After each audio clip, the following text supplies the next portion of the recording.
Welcome in. My name is Dr. Adi, and today we're going to be talking about buying businesses in North America. Let's talk about it. Now, I'm starting this by letting you know that this is not financial advice, but as somebody who is passionate about Africans thriving anywhere they go, I have decided that this is a topic that we can leave behind. That is a topic that we have to talk about. Now, I'm a career coach, and what are the odds that I'm the one talking to you about buying a business? Why? Because I'm a business owner. For a couple of years, I was in corporate, had a good life in corporate, enjoyed corporate, won all the awards that make somebody be inspiring. But at some point, I decided to actually focus on running business full time and helping Africans to ensure that they can thrive in their careers. Now, I run a couple of businesses, and I see that oftentimes Africans are now investing a lot in looking for information about, can I even be a business owner? And let's debunk a little bit of why is this so? Well, maybe before I start debunking, I want to welcome you all to this IG Live. Thank you so much for joining. And I am looking forward to sharing from my heart today. I also have, I do business consulting for people. So I have slides that I usually use for my clients. So I'm going to pull some information. So you'll be look at that side because that's where my laptop is located. I'd like to know where you are located so that as I discuss through this business, and business investment strategy, knowing your location will allow me to tailor the discussions to your location. Do you mind telling me in the comment section where you're joining us from today? Again, good evening and welcome in. I promise you that today is going to be absolutely very phenomenal for you. You're going to learn a lot of things about what it takes to own a business that is going to take you out of corporate. Now, I want you to be in corporate and I want you to be in corporate. I want you to thrive in corporate, but I also want you to have an exit strategy because thank you so much. I see people from Chicago. Those are my people. I see people from Edmonton.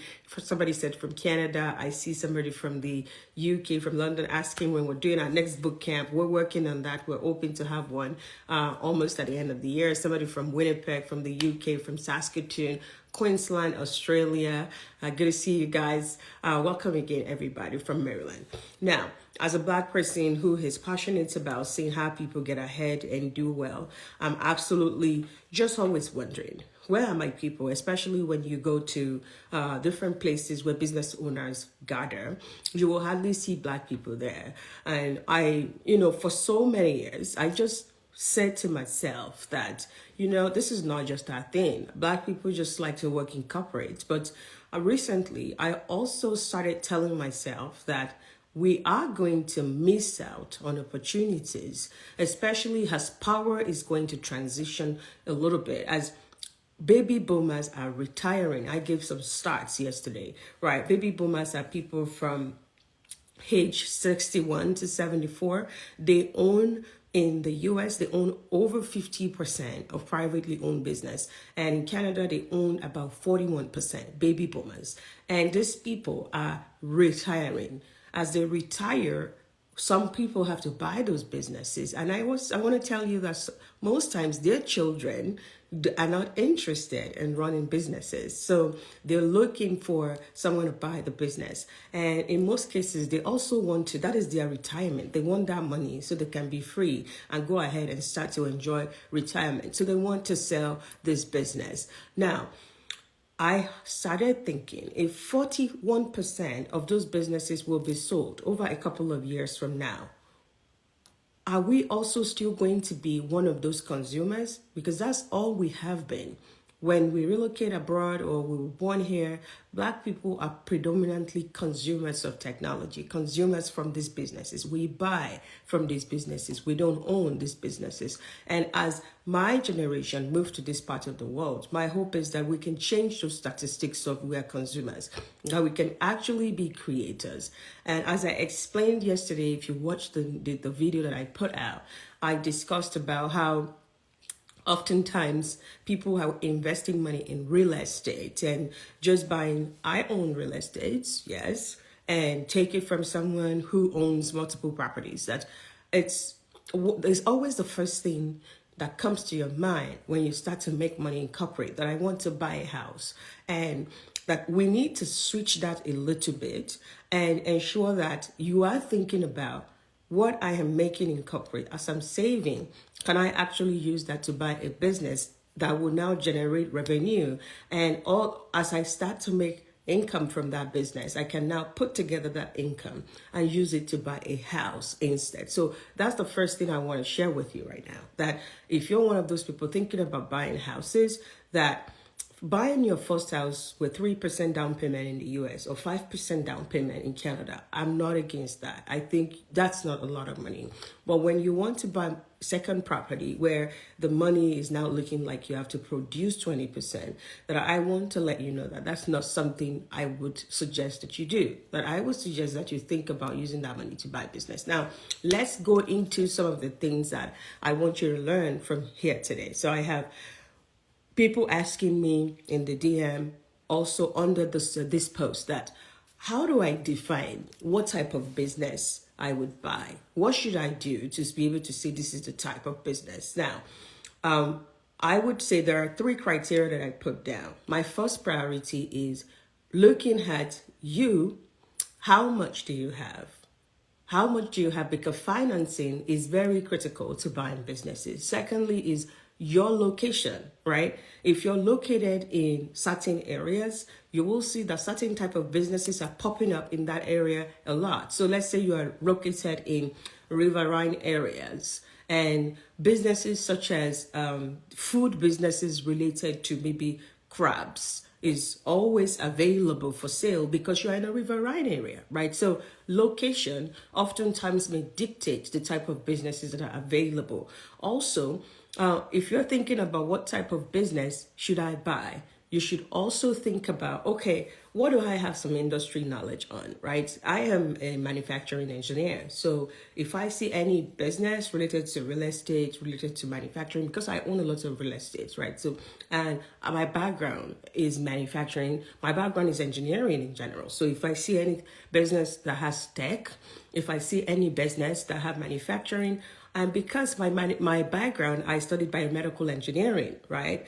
If I see businesses that has anything related to healthcare, I can run that because of the legacy information that I have regarding this area. So as you think about buying businesses, think about the industry, think about the niche. Now think about you, what type of interest, what type of skills, what type of needs. So if you own real estate, then you may gravitate towards companies or businesses that serve real estate, like window repair business, or home refurbishing business, or a business that is repairing HVAC or maintaining HVAC. Why? Because you own real estate. Or if depending on what you have to think about industry that will serve you, will align with your interest, and also, of course, if you have some industry knowledge, it helps a lot. Number 2 is location, right?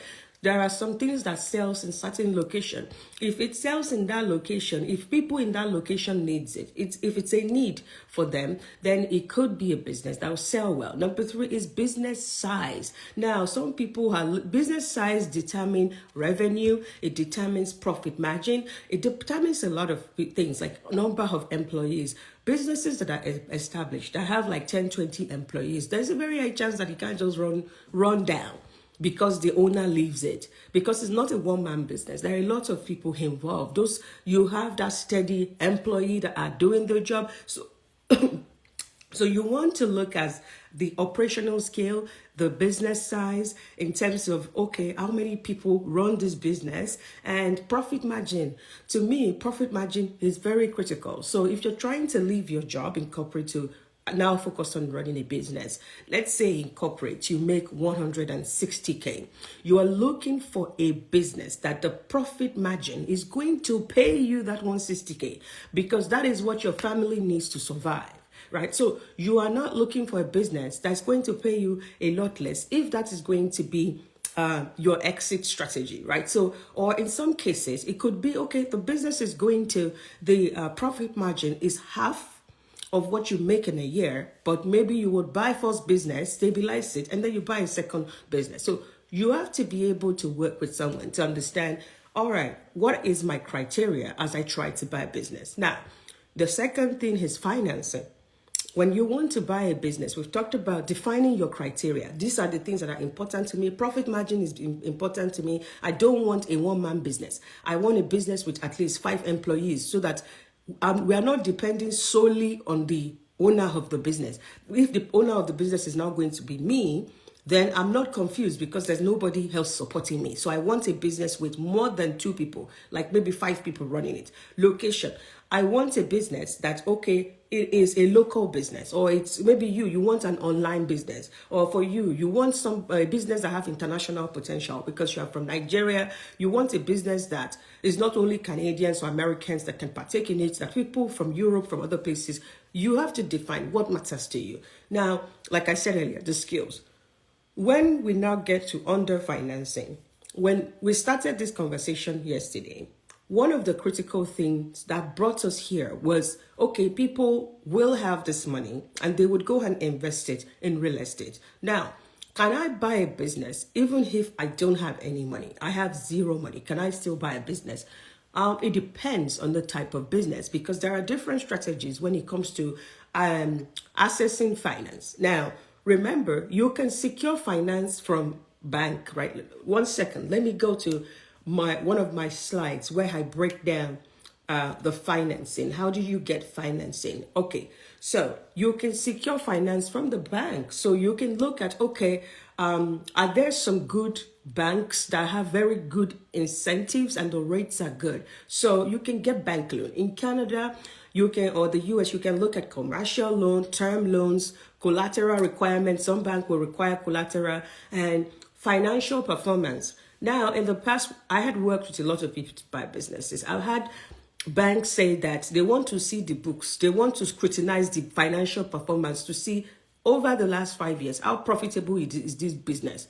When banks see those type of information and they see that this business is good, they are excited about borrowing you that money. They are excited about borrowing you enough for you to be able to buy the business. So you need to know what type of loans are available to me. Secondly, what type of banks should I go to?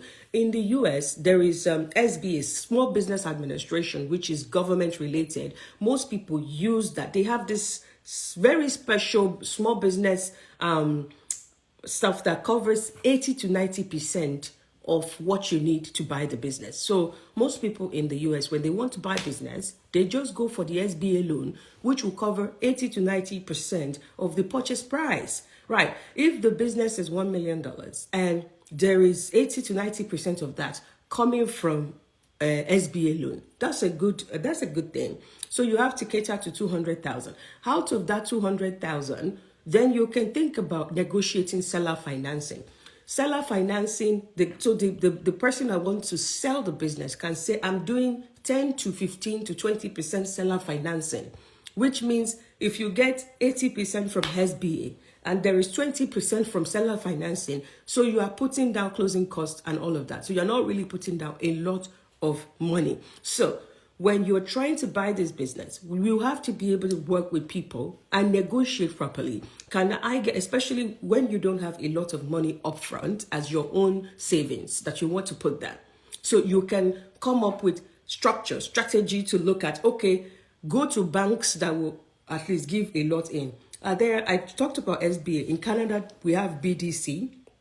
BDC Bank is also a very good bank. It's also government backed, government funded. So you want to know, if I want to buy a business, how much down payment do they need me to bring? Is it 20%? Is it 25%? Is it like SBA? Is it 10%? Then you can also talk to the seller. Can I get seller financing? How much seller financing can I get from this? In fact, some of the businesses, they will already have it there that they have seller financing. They will already have it out there that there is 10%, there's 20% seller financing. It helps to cut down how much of your own money you have to put down. Now, you can also get private investors. So private investors could be angel investors. It could be even silent partners, right? Like, okay, I'm buying this business based on how much I need to put down. I need 200K. And I want to go and pitch it to Midlow Angels, that is an angel investing company, to invest in this with me. I would pitch it. I'll let them see, the valuation. This is how I came about the valuation, and it aligns with theirs and all of that. Performance, key performance index, right? And really understanding, okay, these people can give you some money to support that. If you don't have savings that you have put together, that is a lot. So I want you to be able to think about that. And as you're trying to buy a business, where will the financing come from? Is it going to be from private investors like angel investors or silent partners? My auntie would borrow me $40,000 to be able to make this sale or to be able to buy this business. Where are you going to get the money from? Or, okay, I've spoken to SBA agents. They would, it looks like when they looked at the books, they're willing to borrow me 80% or 90% of that. Or I've spoken to the business owner. There's going to be 10 to 15% seller financing. Know the structure which is going to pay for this business. I'm telling you, oftentimes you don't have to be the one who puts down a lot of those down payments. Look at where the money can come from so that you're not overwhelmed. Now, if this is your first business, should I go and buy a business with valuation of $4 million? It depends on your risk appetite. It depends on so many factors, right? How much do you have? It depends on also knowledge of that industry. If you have background knowledge of that industry, you know how it performs. You have done your due diligence. You know the future of that business. If you want to go all in, you can do that. Will I buy, if it is my first business, will I buy a $4 million business? I will not. Why? Because this is your first one. You're trying to learn from it. So I will keep my risk appetite a lot lower than 4 million because I want to use my first business as my learning ground, as the place where I get to know how to run a business. So I won't go for the $4 million business first. I'll go for a smaller business that is profitable as my learning ground. Now, as I talk about all of this, if you have questions, please you can ask me those questions. I would go and pick the questions. I want to make sure that I'm not just sharing, right? That it's like a discussion. I'm sharing these ideas. You are also sharing. I know some of you are on here. You have a lot of knowledge about businesses. So feel free to also put down your own ideas. If you run a business, share with us what are some of the key things that you used to finance your business when you bought it. Is there an angel investing company that helped you that you want to suggest? What type of loan did you use? Was it SBA? Was it BDC? Was it RBC Bank? Was it National Bank? Tell us about it so that our people can learn about this various strategies. So we've talked about financing, right? So the first thing we talked about, let me go back, was defining your criteria. The second one was assessing financial readiness. Now, can I get pre-approved if I want to buy a business? The same way I get pre-approved when I want to buy a house. Yes, you can get pre-approved. If you're using a loan, you can get pre-approved by SBA, BDC, National Bank, different banks. You can do that. The next thing under financing is understanding valuation. What is this business worth? If I want to buy a business, they put it online that it's a car dealership and that this business they want to sell it for 700,000, or it's a car wash. They want to sell it for 200,000, or it's a dance studio. They want to sell it for 200K. The question is, how did they arrive at that value for that business? So let's talk about some of the strategies.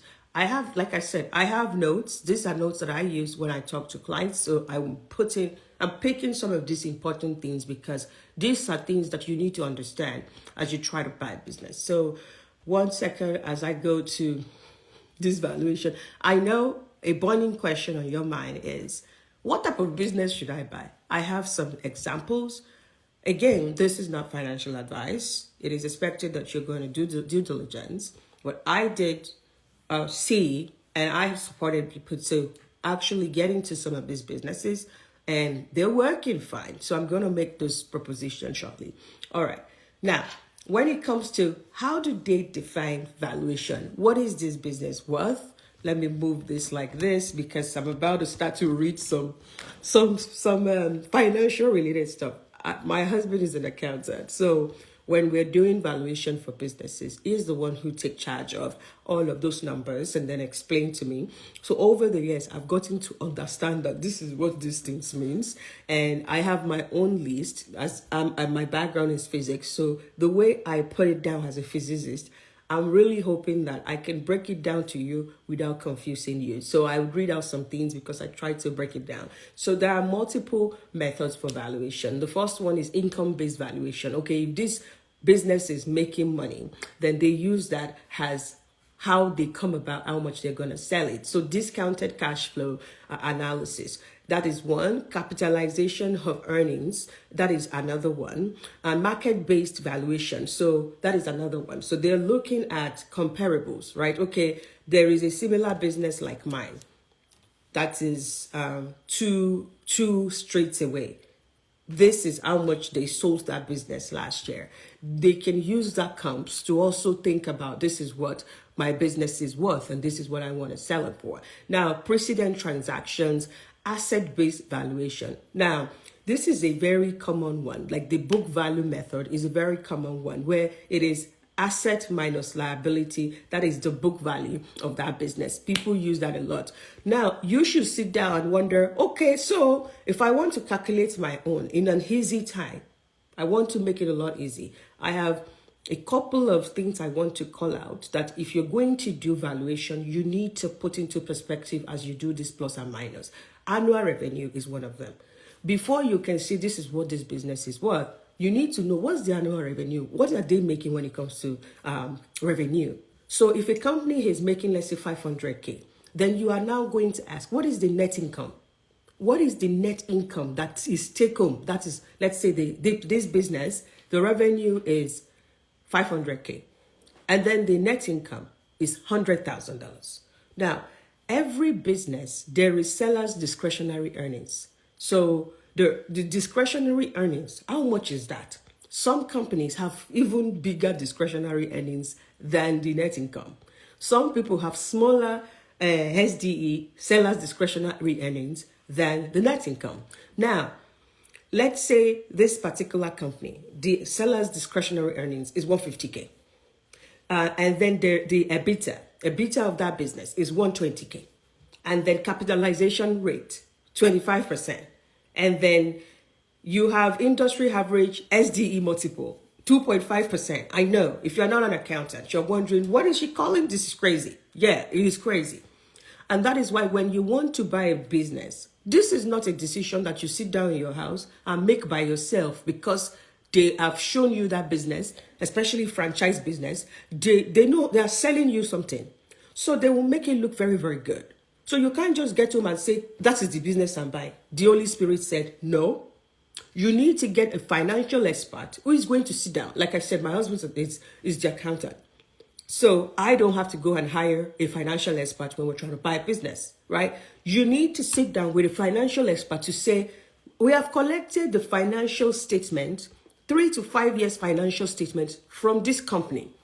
Let's analyze all those numbers that I called out because we want to determine whether the business has the valuation that they called it for us.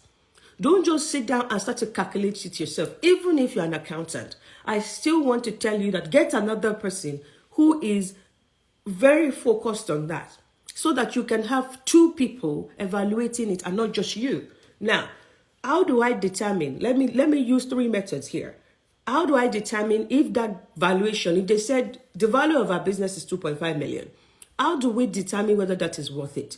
The income approach, which is the capitalization of earnings, valuation will be determined by, okay, if the annual income is, net income is 100,000 and we want to value that business, then I will multiply that by 4. That business should not sell more than 400K. If what I can make yearly as a net income is 100,000 and they're trying to sell that business for 1 million, that is not a good valuation. You are overvaluing that business. Because if you multiply that net income times 4, you only get 400, not 1 million. So when you are dealing with accountants, they will give you more information why you shouldn't pay more than 400K for that business. Now, Next approach. There is also, if you're checking out business, you will see EBITDA, EBITDA. You'll see EBITDA, you'll see there. That EBITDA, absolutely very critical when you're trying to buy a business. What's their EBITDA? If you're trying to determine valuation of that business, you need to multiply that EBITDA by 3. If that business, the EBITDA is 150K, then you multiply it by 3. If that business they're asking is 600K, then that's too much money. It shouldn't go more than that 150 times 3. So knowing some of these numbers is absolutely very critical. Buying business is not a gamble. It's not like getting a job. It's not like negotiating your salary. There are numbers behind all of those things they're calling. Somebody who owns their business, maybe it is 2-generational business. Maybe they put in a lot of effort into making sure that business can be successful. Now they want to sell it. They will hire a broker who is going to help them. They can think about the prospect, the future prospect of this business. Let's say this business, they know that if somebody who have the knowledge of that industry gets hold of that and knows marketing, it can multiply in income times 3. They can use that as justification for wanting more money. There are some things that would make them want more money, but you are trying to negotiate. So you have to have your number right. You need to know, what is my strategy for valuation? How do I get the right valuation for this business? Why? Because when people see that we are immigrants, when people see that we are black, when people see that this is your first business, that you have not bought a business before, there is a chance for them to think you don't know how to negotiate. There is a chance for them to think you don't know your numbers. And I am telling you, you don't know your numbers. So don't go out there and try to fumble the bag and buy the business for what is not, and overvalue the business because you didn't hire somebody, because you didn't get help, because you think this is something that you can do yourself. When you're talking about buying business, your idea needs to change from, I need to own it myself, I need to do it myself, I need to own it myself. It needs to change for that. Your idea needs to be, I'm ready to pay a consultant, I'm ready to pay an evaluator, I'm ready to pay somebody who will help me with information, or who will help me with ensuring that things go well. That idea of, I'm not ready to pay everybody, I can do my resume by myself, you can't carry that into, I want to buy business. We are going into the realms of the millionaires. We are going into the realms of assigning and delegating things to people. We are going into the realm of, I'm happy to own 50% of 2 million than owning 100% of $0 because I didn't let somebody help me. We are going to have to change our idea, our thought process, our mentality, how we are approaching things, because buying business and making it profitable is not a one-man game. You need people to support you. Now, we have talked about, how do you do valuation? I know if my husband talk about this thing, he will talk about it better because he's the accountant. I'm not. But there are multiple methods to do valuation. And yes, they said this is how much they want to sell it for. That's true. But you have to be able to confirm that that valuation is real. So if you have seen online, when you want to check out the business, they put the EBITDA, they put that this is the net income, they put that this is the annual revenue, they put all of those numbers. You've calculated it. You've calculated it and said the valuation makes sense. But you need to confirm that is real. Due diligence. Now, you will sign there, will ask you to sign something. You are asking them for 3 to 5 years financial statement. You can't just buy a business without making sure the last 5 years this has been steadily profitable. This business is consistently profitable. The profitability is steady or is growing in a normal trajectory. It's not like this year. This business, yes, just like property valuation, exactly. If you own properties, then you understand that, okay, this is how I value what my property is worth before I paid for it, right? So this is the same way for business. So you have to carry that idea with you, that valuation is absolutely very critical. People can be emotional a little bit because they feel like their business has prospects, is going to grow. They start to call it big valuation. So I sit on an angel investing board, and I was on the screening committee when the founders, they will come and say, this is the valuation of our clinical like this. You just see me going back questions up and down, because they are thinking about some prospect, some future prospect, and said valuation for their business is 20 million. Which business? What's your profitability? Well, how long have you been running? Can I see your books? Because how did you get to 20 million? We are looking at that, right? The same mentality is what I carry into helping people who come to me to say, I want you to look at this business for me. I carry red biro. I'll start to cancel everything, because if you are excited about the business, I am not. My job is to bring sanity to your head, so that whatever they have told you in that franchise that makes you feel like you should buy it tomorrow, I didn't go there with you. So I didn't get that same excitement. I'm going to critique it for you and bring you from cloud 9 to cloud 0, where we can be sane together before you go and buy a problematic business that is not going to do as much as they anticipated. Most Nigerians are not big on synergy. That is a concern too. Yes, we are not big on synergy. And that's why these conversations are happening.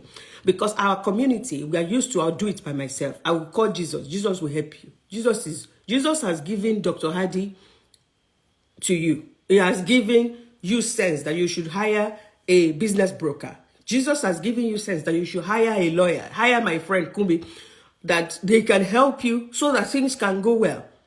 Jesus did not want you to run this alone and run yourself to the ground and pay too much money for that business. The same way you have been doing for real estate.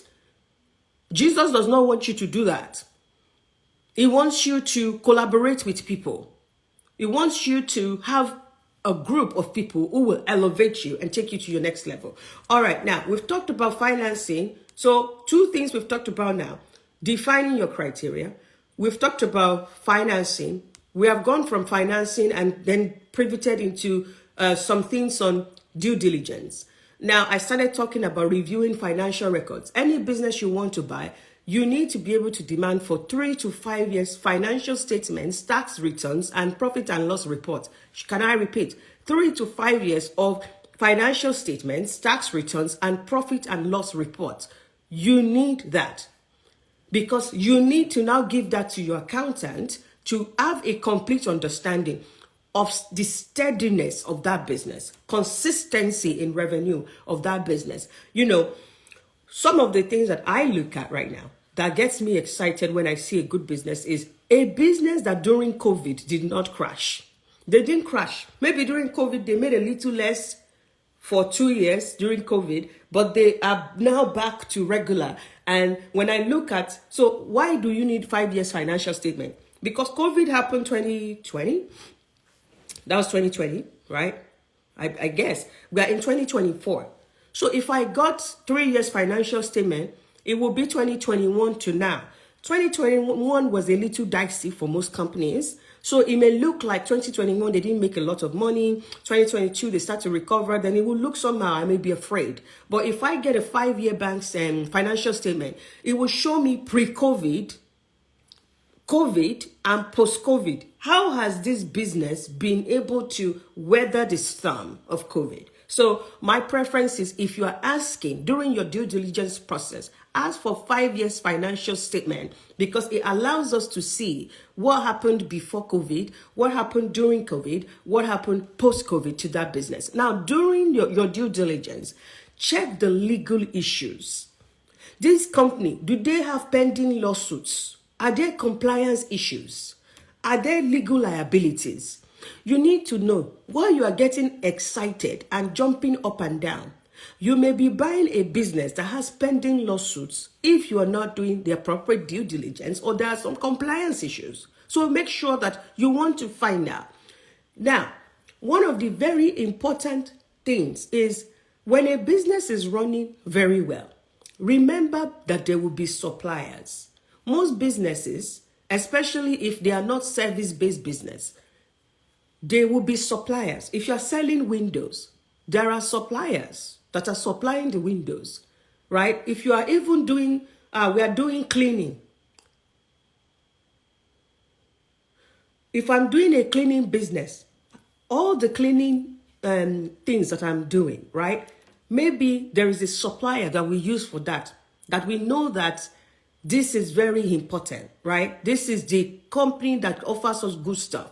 You need to know what are the contracts that are available that I can review, the supplier contracts, the employees. Are they on a certain type of contract that I can sustain? Also, customers. Some companies will have 5-year contracts with customers and said, over the next 5 years, we are going to continue to supply ABC to them. Having very good customer contracts, especially long-term contracts, is good for you.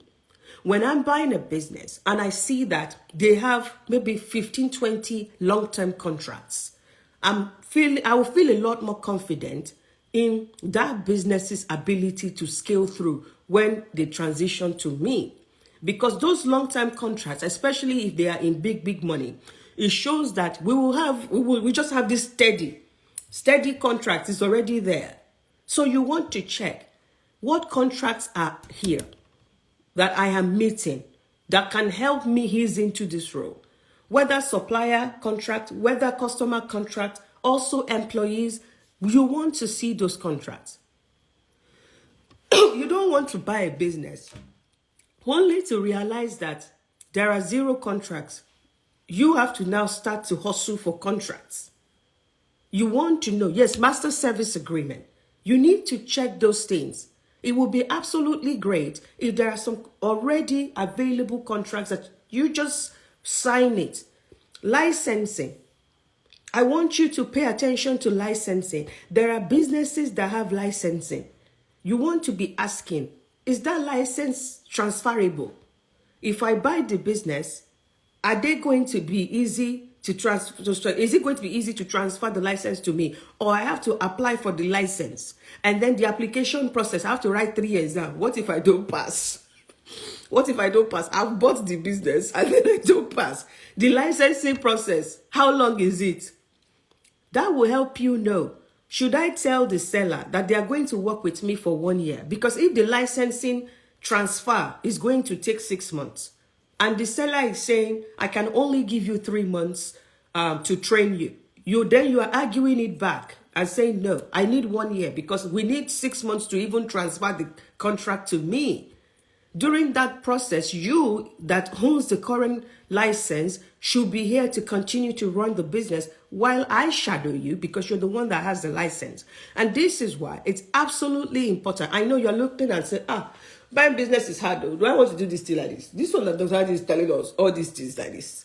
Let me just do this 9 to 5 that is easy. I don't know what I'm getting into. Let me tell you, in that 9 to 5, you also didn't know what you got into. Why? Because you just signed that contract. You didn't know that there is employees buy a stock buyback program. You didn't get a signing on bonus. You didn't argue whether they should give you increased annual bonus. Why? Because you are not used to reading fine prints. Oga, we are living abroad. You need to read fine prints. Fine print is what due diligence is. That job that you have, you didn't actually read fine prints. That's why they lowball you like that. So the era of not reading fine prints is over. Me and you are now adults. We are millennials. We need to read fine prints for the future of our children. We need to read fine prints as we start to invest our money. As you buy that real estate, as you buy this business, fine prints, due diligence is part of it. And don't make it look like it's overwhelming. That's why you hire the right people to support you, so that you're not carrying the weight of the world on your head while you try to do it.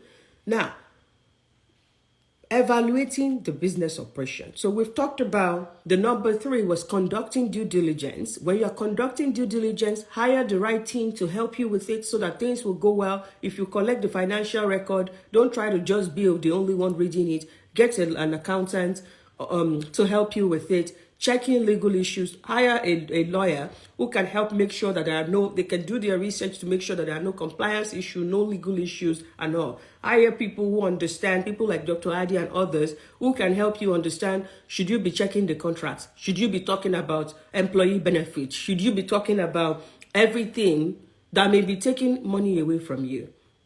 Or anything that may make that business not stable because the contracts that are there, maybe there are some terms within the contract that if that person sells it, those terms will terminate the contract. You want to be able to do due diligence to know all of that. Now, I hope it's going well.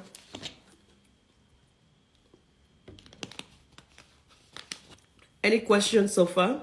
Anybody have questions so far? We've talked about 4 things. And the next thing I want to talk about is evaluating the business operations. Every business, somebody had mentioned this earlier and talked about the ROI and all. The business operations, you have to be able to evaluate. Please, what is the business model that this business is running on? There are some businesses that, okay, what they are running on, the market, the business model is not sustainable. I mean no disrespect. There are, during COVID or right after COVID, there are some businesses like trucking, Amazon, and all of that came into our lives during COVID. People entered those businesses, started doing those businesses, and they weren't checking business model. Is it just based on current trend, or is it sustainable? Before you go and buy a business, you have to be able to analyze that. The business model, is it sustainable? Because what we saw later was businesses like trucking, businesses like Amazon FBA, as people got to understand the business model a lot more, they are now wondering, is this for me? Is this sustainable? Right? And this is not because others are not profiting from those businesses. Others who knows that that's the type of business model that works for them, they remain profitable in those businesses. So before you jump into that business, I want you to understand the business model. Is it aligned with the current trends? In the next 5 years, when AI take over a lot of things, will this business model still work in this locality based on people's needs and how it's going to shift? Will this business model still work? Customer base. Let me tell you, about 2 years ago, I was evaluating a business in Canada, and that particular business was in a neighborhood that was, it was in Ontario, but it was in a suburb, and the person who owned that business has owned it for 23 years. They're embedded in that community, and people love them, and they are the go-to for kitchen remodeling and everything related to cabinets, drawers, bathroom. People love them. Now that person wants to sell that business. By the time I went to do a physical evaluation of that business, that neighborhood is predominantly white. So the first question you want to ask after you have thought about the business model is, what's the customer base? How the demographics, the customer retention rate, right? You need to be able to think about, okay, growth trends. People are moving away from this type of cabinets. They are moving into contemporary cabinets. But this particular locality is full of old white people. It looks like they won't change to modern. They will use their traditional. So this store is still able to serve this locality. But you as a black person, can you serve that locality? That becomes a question. Because when we drove around that area, everything that we see, the houses that we see, the people who are working on the street, they are older white folks in their 60s, in their 70s. And when they saw us, they started looking at us and said, oh, hello. They're looking at us because black people don't come to that neighborhood. Should you buy such business, even if it's profitable? You have analyzed it online. It looked good. But you now got to that analyzing customer base. You have to analyze the customer base. Now, I have also worked with a friend who bought a furniture store that is predominantly for old people. And the customer base was old white people. When she bought that business, we looked at how much operation presence is needed from her. 10%. So she doesn't have to be present. There is a very active operation manager who has been operating that shop for 15 years. So she didn't have to become the face of the business. So it was a logical thing to say she can buy that business because If she was the one who will operate the business, she's black, and 90% of the customers are white people in their 60s and 70s. When they notice a change in the ownership, does that affect, to a large extent, whether they will continue to buy and be loyal to that business?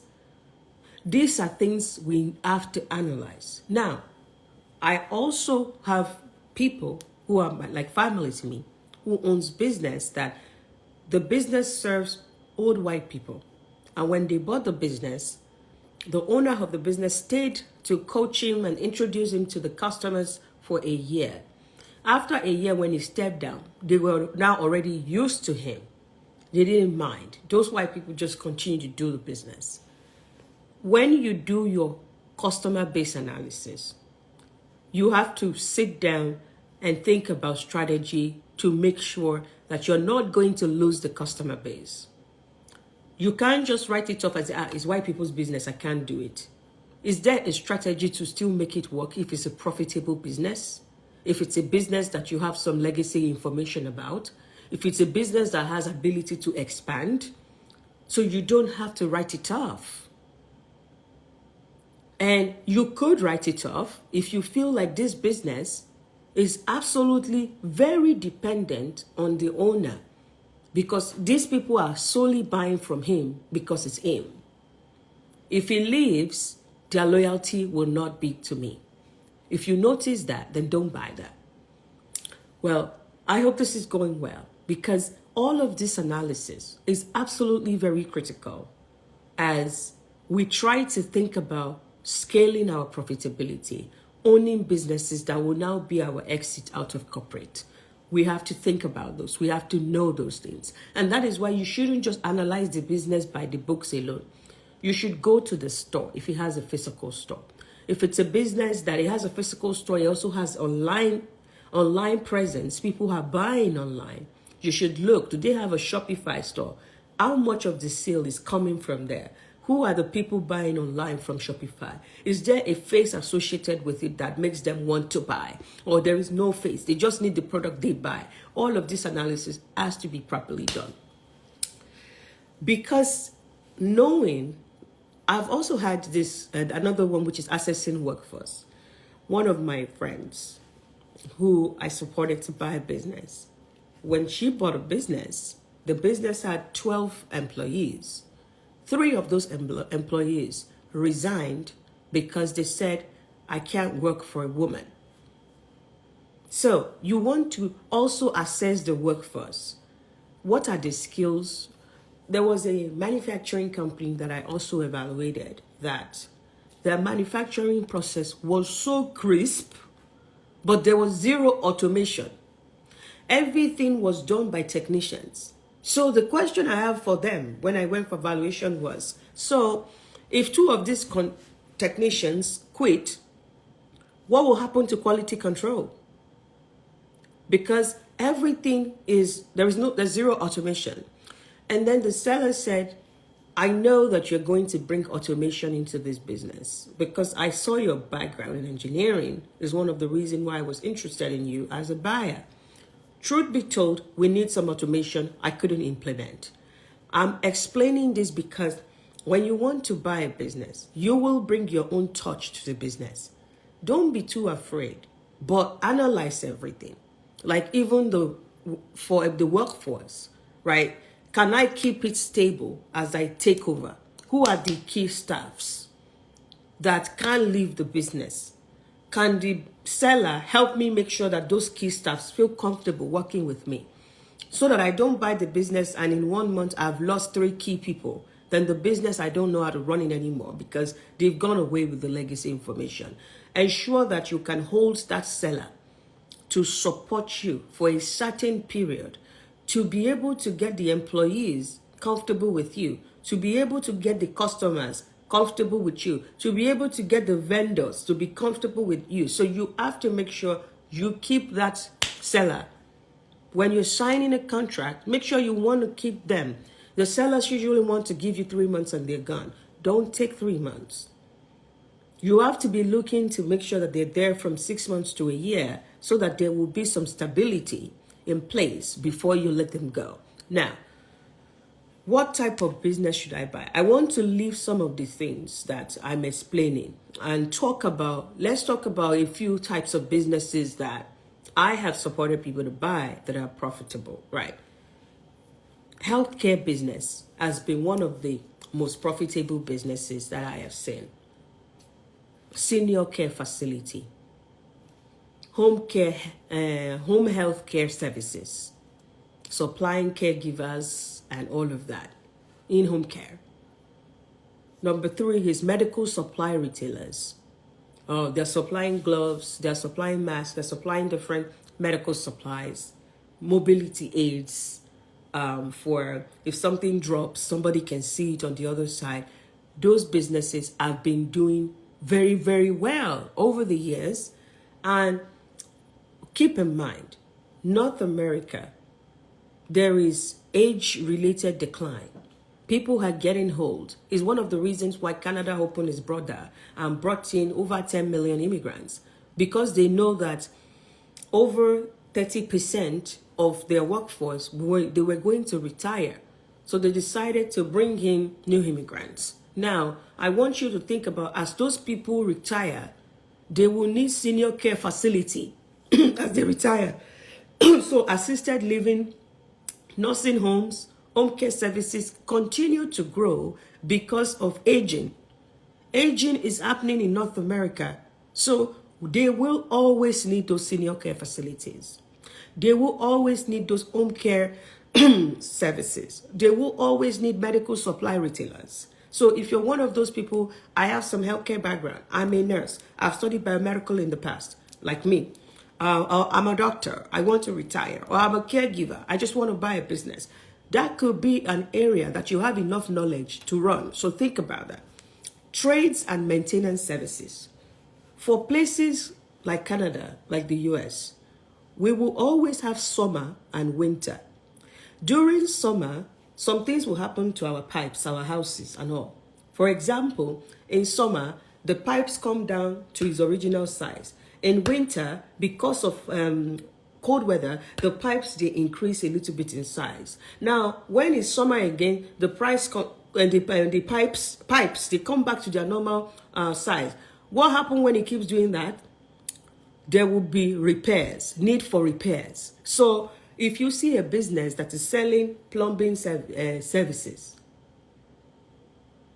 if you see a business that is repairing electrical, a business that is repairing or maintaining HVAC, a business that is doing lawn care, lawn mowing, what is it called? Snow blowing, property management businesses, or businesses that has to do with things that place needs, like real estate related business, a business that is, like we were talking about people getting older. You know, the bathroom that me and you use.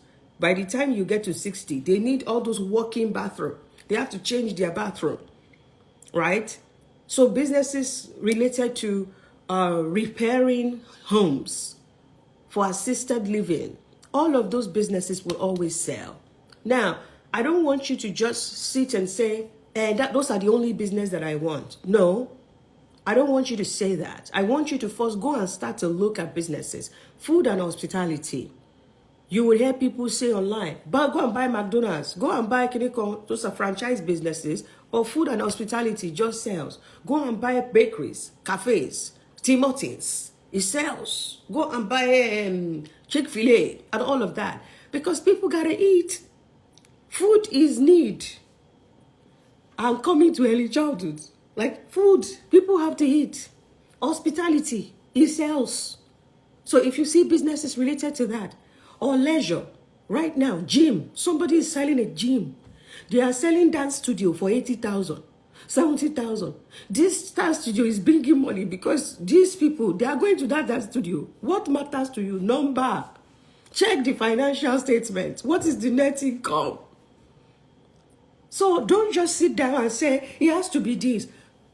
I don't want you to close out on opportunities that are probably good. I want you to be open to various types of businesses. consumer goods, right? You will see people selling, oh, yeah, retail, right? Now, as old people are aging, new immigrants are coming in and they are having children. People in their 30s. Daycare is one of the, hey, if you see a daycare that want to sell, you have to look at it twice. So daycare is a good business, but there is also compliance issues.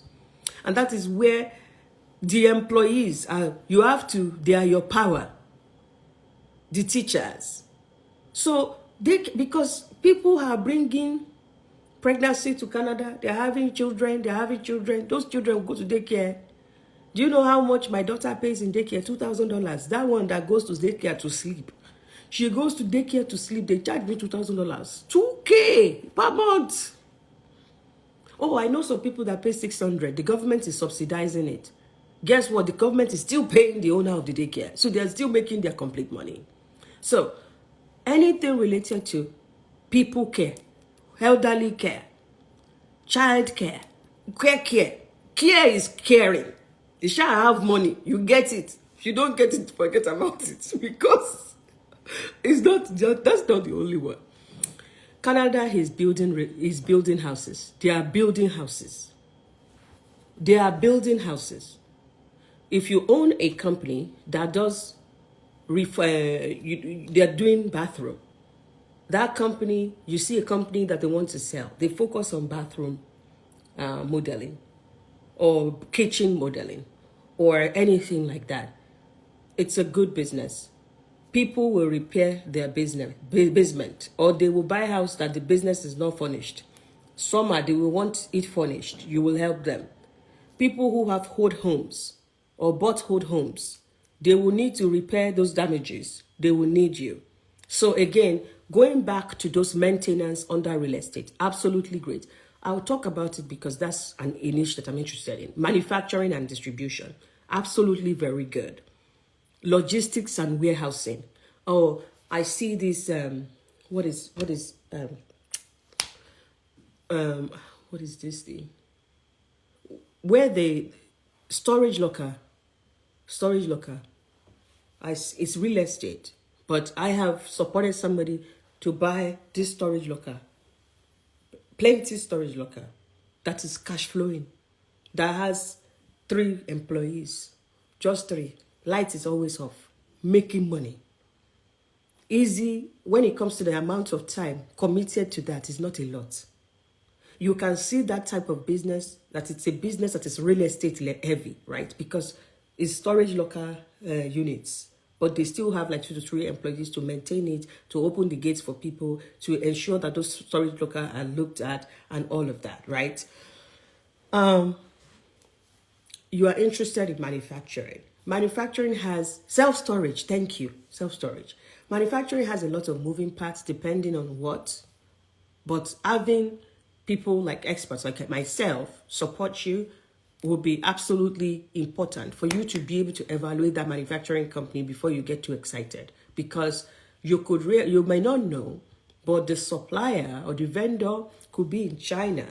There could be there will be election, they elect a new person, and then there is tariffs. Tariffs that you were not budgeting for before. That business was doing net income of 200K. Now, tariffs will take 65,000 from next year. So before you make those decisions, think about where is the supplier located?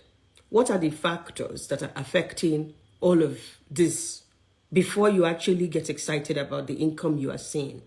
Are there some things that could change, especially where new people are elected? Are there some changes that have changed in the past that affect the profitability? Let's make sure that all type of people care, whether it is child care, whether it is elderly care, whether it is like assistance living, whether any type of care, it has good prospect, but we still need to check the books. All right. Technology-driven businesses like consulting companies, IT support, cybersecurity, absolutely good businesses to buy. It's cybersecurity support, software consulting. All of these are in demand. You hardly even find them to buy. But if you are looking at businesses, you see IT support. You see a company that is focusing on customer service. They are doing customer service for 40 companies. That's a good business to buy. That business is working on cybersecurity and they have like 20 clients, small businesses. That's a good business to buy. Software consulting, that's a good business to buy. So technology-driven businesses, e-commerce. We've talked about Amazon, right? Shopify and all of those e-commerce related chains. But you have to do your due diligence. You have to do your due diligence to make sure that you're not going into e-commerce because it doesn't have physical store. It's going to be easy for me to run. I want a remote one. No. Business running is not easy, right? So we want to choose things because you know that it can be profitable. But e-commerce stores, that's also an option. So we've talked about manufacturing, professional services. Professional services, somebody was asking about immigration consulting. That's why I want to talk about professional services like accounting, tax prepping. My company and my husband owns a accounting and tax preparation company and financial advisory firm. My husband owns one and it's always been profitable, right? I would say instead of buying like an immigration consulting company, if you are not passionate about immigration and there is no structure, don't buy it. But is it something you can consider? Yes. Legal and consulting services. No, don't just make it immigration. Maybe legal and consulting services similar to accounting firms. The same way I just talked about accounting, tax preparation, financial advisory firms. Legal and consulting firms can be quite profitable if you have the right client base and recurring revenue streams. That, okay, we have 20 clients, right? These people, they are standard, they're there. The contract is 5 years each. Absolutely, you can look at that. Okay, somebody is asking, what about healthcare? We have spoken about healthcare. We've talked about home care. We've talked about elderly care. We've talked about child care. So yes, we have dealt with healthcare. Now, is there a company to buy in the United Kingdom? Hardly hear of it because our community, we are not looking at these things. We are not talking about it. That is why it looks like there's nothing to buy. Now, I don't have list for the UK, but I have a bit of list here. Let me go to my last slide. If you are in Canada or the US, you are thinking, I want to buy a business. Where can I go? Let me give you some places to go. So one of the places that I go often, it's not that I even go, right? They have my information. So I always get alert, every day. They'll be telling you this business is up, all of the alerts that I have set, right? If you are in the US, you're looking to buy business, businessforsale.com, USA, it's a good place to look. Biz Buy Sell. Biz Buy Sell is absolutely fantastic. I like their breakdown and all. There's LoopNet. You can look at LoopNet for US. You can look at Business Mart, MART, Deal Stream. You can look at that. So Biz Buy Sell, LoopNet, Business for Sale, Deal Stream, Business Mart. These are examples of places to look at. Now, there are business brokers, people who actually take business from people who want to sell it and help them brokerage. They broker the business. They help them sell. So if you Google business broker, you will see so many. There's Sunbelt, there's Transworld for Canada. There is also Transworld for the US. There are so many business brokers out there that you can look at and start to see, do they have something? Oh, I'm in Canada. I want to know. Biz Buy Sell is also in Canada, right? So Sunbelt Canada. They are a broker, but they can sell you business. LoopNet. The same way I call LoopNet for the US. LoopNet has Canada. Business for Sale also have Canada. So there is Biz Buy Sell in Canada. There is LoopNet in Canada. There's Sunbelt. There's Business for Sale. There's Deal Stream. There is IBBA Canada, right? A lot of the companies that are existing in the US, they have Canadian version as well. Same thing with Career. Dice is in the US. They have Dice Canada, right? So if you hear the name in the US, there's a very good chance that there is a Canada place for it as well.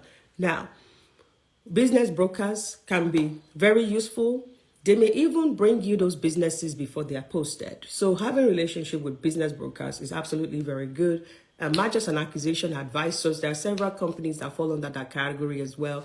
You can look them up. Now, I'm just trying to test the water right now. I'm just trying to look and see. I want to learn a bit about how this run. I want to learn how to crunch the numbers, right? Here and there. Put the names on the caption. I can't because I can't type because I'm speaking, right? So I'm speaking. I can't really just be typing in those business names or those places for you to buy the business, but I can call them out a little bit again for you to write them down. Biz, buy, sell. Biz, B-I-Z. Z for zebra. Biz, buy, B-U-Y. Sell, S-E-L-L. Biz, buy, sell. There is the Canada, there is the US. If you're in Canada, you check Biz, buy, sell Canada. If you're in the US, you check Biz, buy, sell US. LoopNet, L-O-O-P-N-E-T.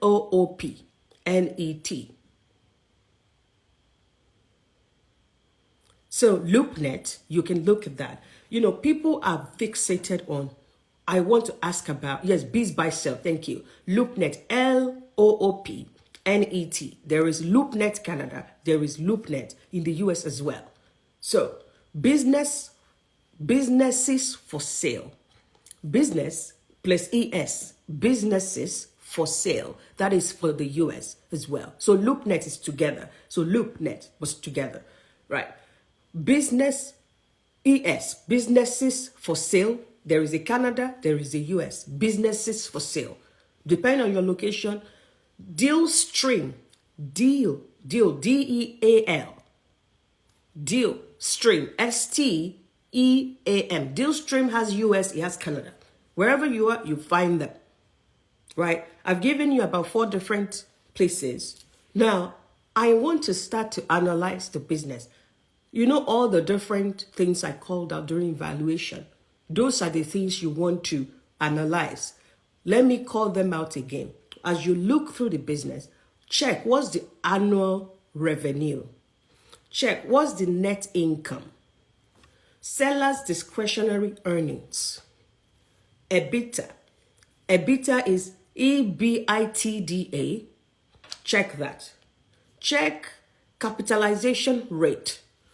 Now, who is going to do the definition of all of those things? It's you that will go and read about them. But as you are analyzing businesses from those websites, please, you want to see.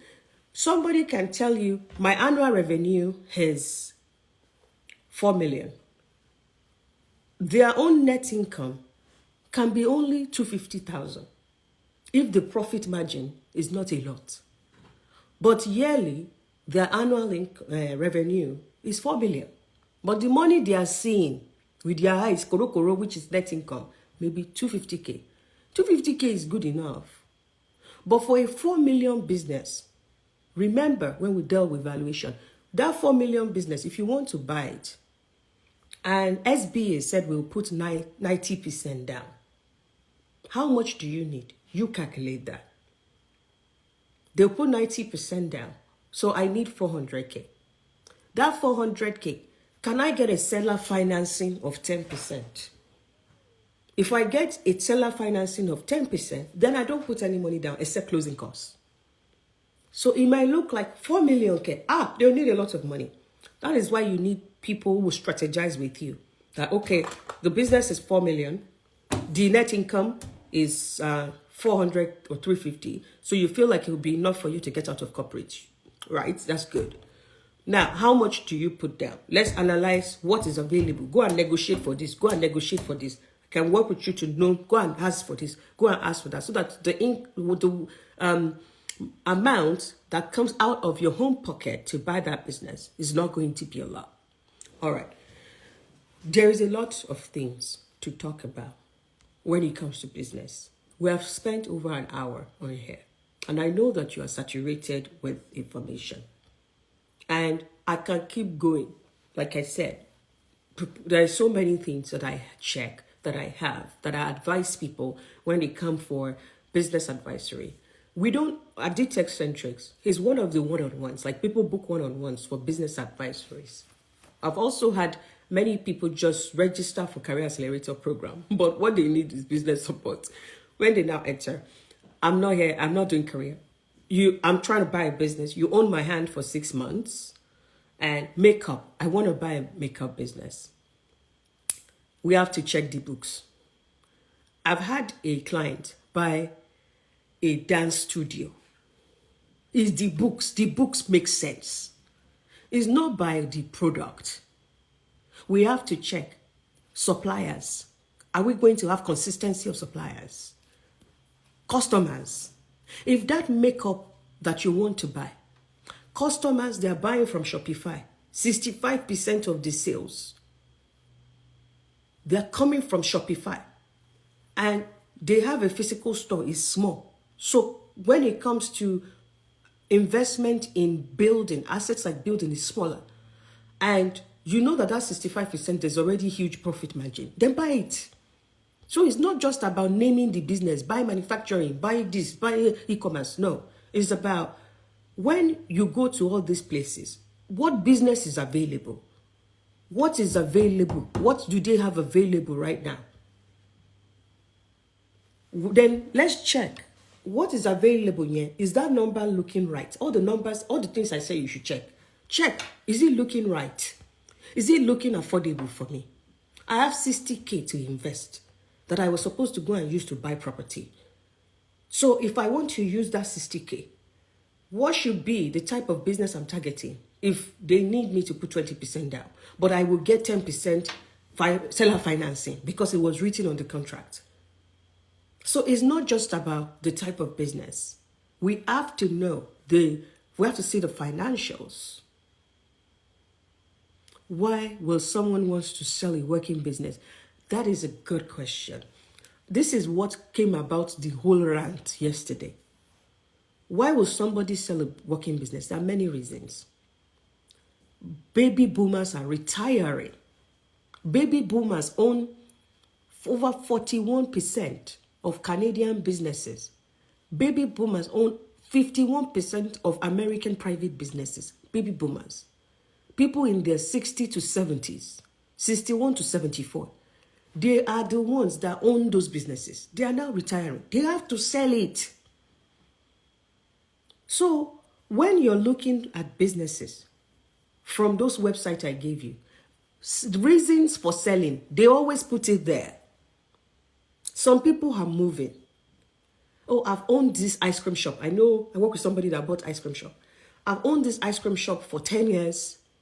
It's profitable, it's good, but my husband is moving back to where he's from. For that reason, we have to sell it. Somebody is moving. Somebody's lifestyle has changed. They were able to run around before, but now they have a child. The business doesn't fit their lifestyle again. They want to sell it. Somebody is now old. They want to sell it. Reason for selling is always there. So as you look at the business and analyze, you will see the reason for selling. And then you can dig deeper during your conversation with the sellers to find out. The next time I talk to you about business, we are going to talk about it on a webinar. So that, because all of the things I talked about today, I have slides for them, right? But I couldn't show slides. The next time I talk to you, we will be talking about the business type. Somebody just asked about event center. That can I buy an event center? We'll be talking about businesses that are heavy in asset. Heavy in asset, like you need to buy the property and a big property. There are some businesses that are less heavy in asset. There are businesses that are different reasons to buy different. We'll talk about different things, all right? I will also say, book a one-on-one. If you are serious about buying this business, $250 to book a one-on-one, to come and discuss it. It should be something you are willing to invest. So that before you then book this one-on-one, go and start with the website I gave you. Rewatch this IG Live, all the free information. So that if you book the one-on-one, you are coming with tangible stuff. Doctor, I've evaluated this 5 business. Look at it for me. What do you think about this one? And we can stay on that call, evaluating your business. And saying, oh, this one is cancelable. Oh, this one, I think you should get a lawyer. Oh, this one, I think I know a financial broker. I can introduce you to one. Oh, this one, hey, this is not looking good. We are going to talk about franchise. When next we do this IG Live? Should you buy a franchise? Should you not? Should you buy, what type of businesses We've talked about names, thrown it, right? Before they sue me, you know that I have to be careful. And everything I talked about today, again, is not financial advice. It is out of experience that I have had that supporting people, doing this myself, and we as a community, we will give our word to someone who is a director in corporate. Things that we have done. But we are not giving entrepreneurs their flowers. We are not appreciating entrepreneurs.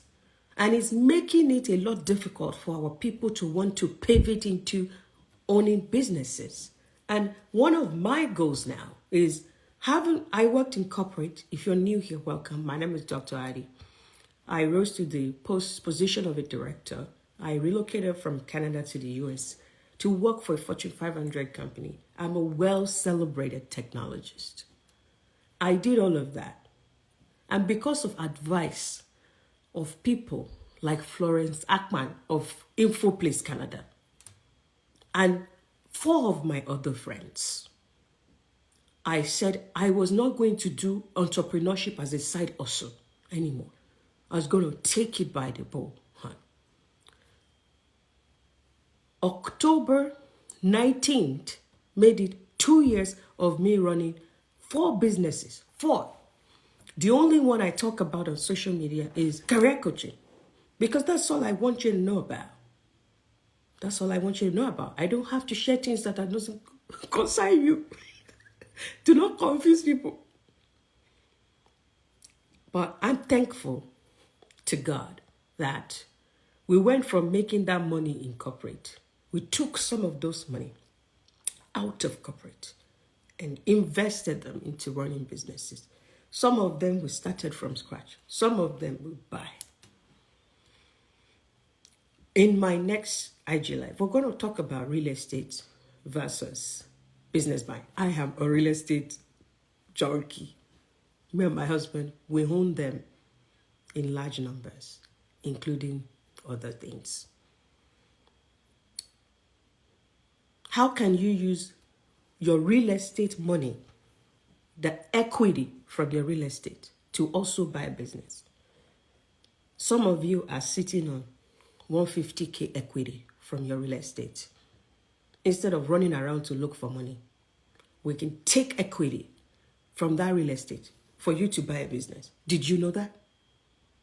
That your real estate that has appreciated by 200K. Did you know that we can take that equity and that's what you're going to use to buy a business? 1 or 2 businesses.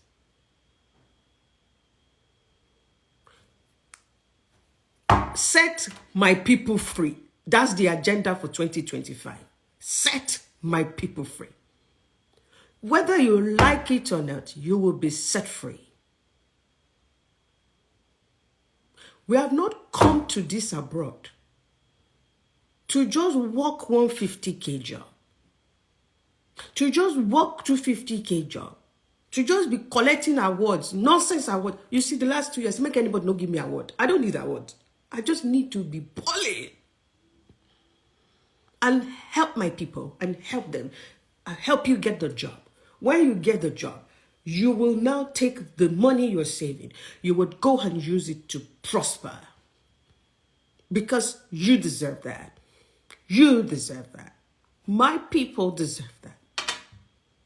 We will break every generational curse that said people who look like us don't forge a path to be millionaires, to be self-sufficient. That we don't have to. What made me do this? I talked to one of my favorite clients. Maybe not favorite, before some people change it for me here. One of our clients, 2 years ago, we helped her get a job.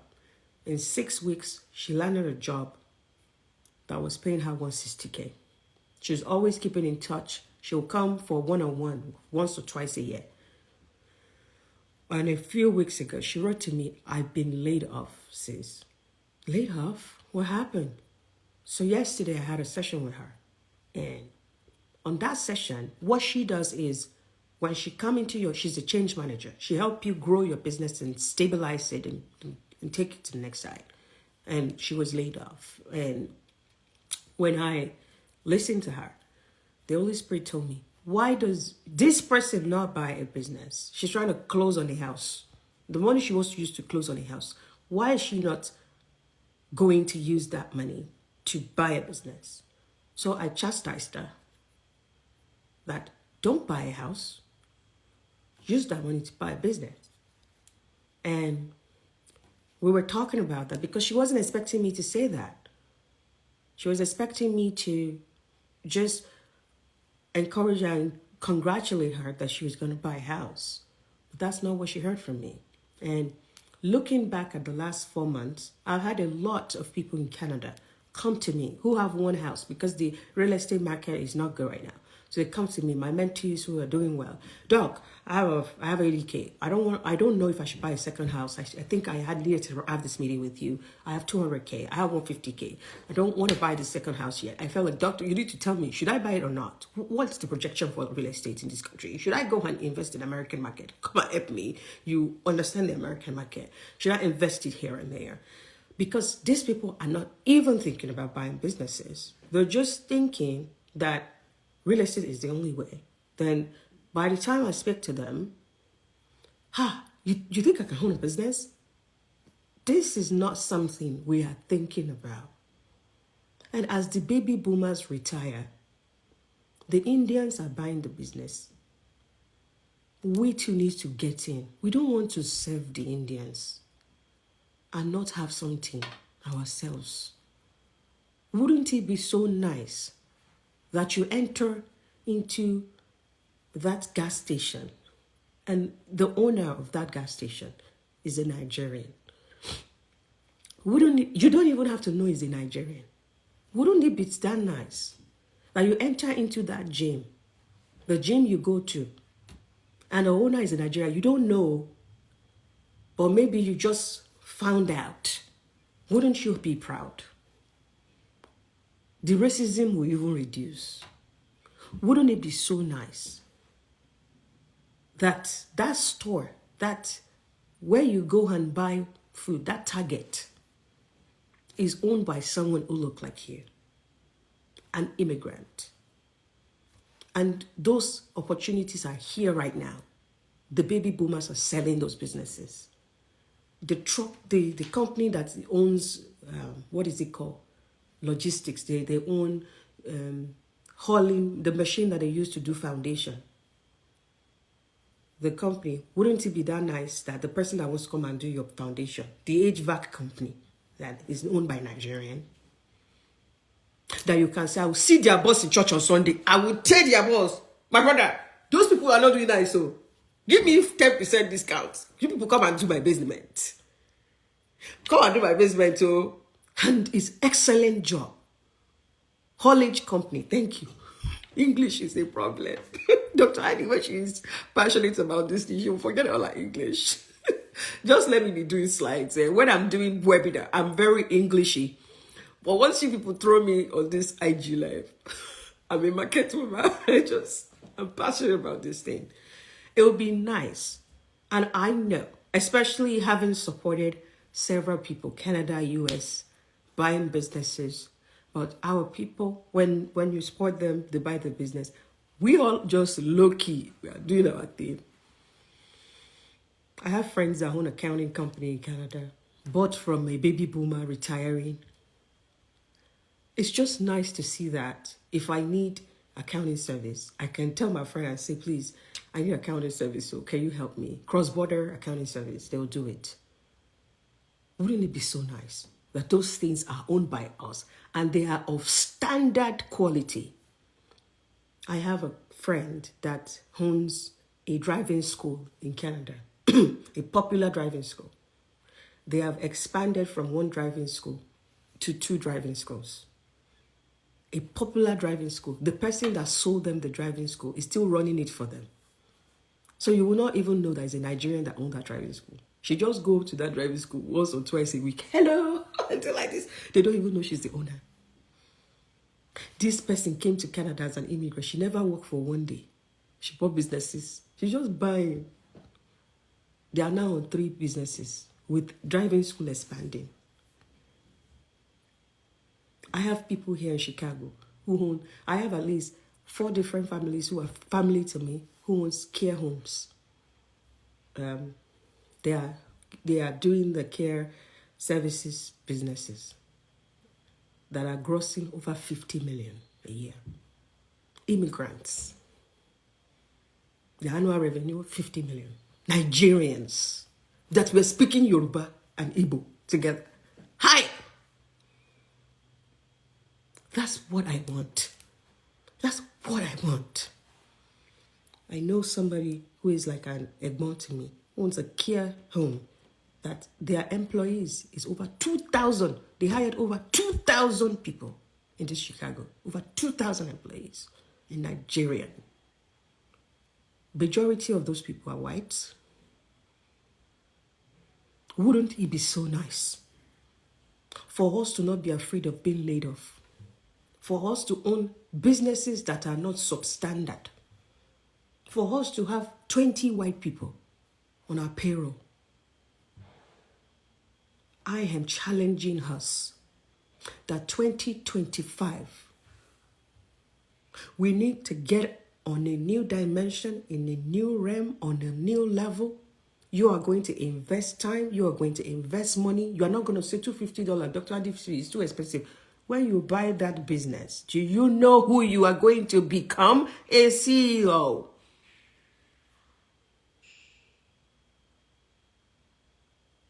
You know who you're going to become. And you don't have to stop at one business. I just told you, I have somebody that owns driving school, owns company that does bathroom, owns another company that does cleaning. One person. Who said you can't own multiple businesses? Who said you can't? In fact, that company that I said they have over 2,000 employees. They do care support visa for people from Kenya, from Nigeria, from Sri Lanka. They bring them to the US. Nigerian owned. When if you want to walk into such a company as your auntie that owns it, you just like this, it's ours.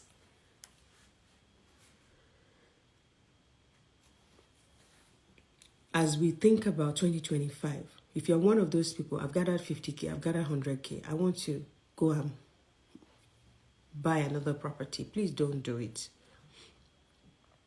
Book an hour call with me. Let's look at how can you turn that into what will take you out of corporate.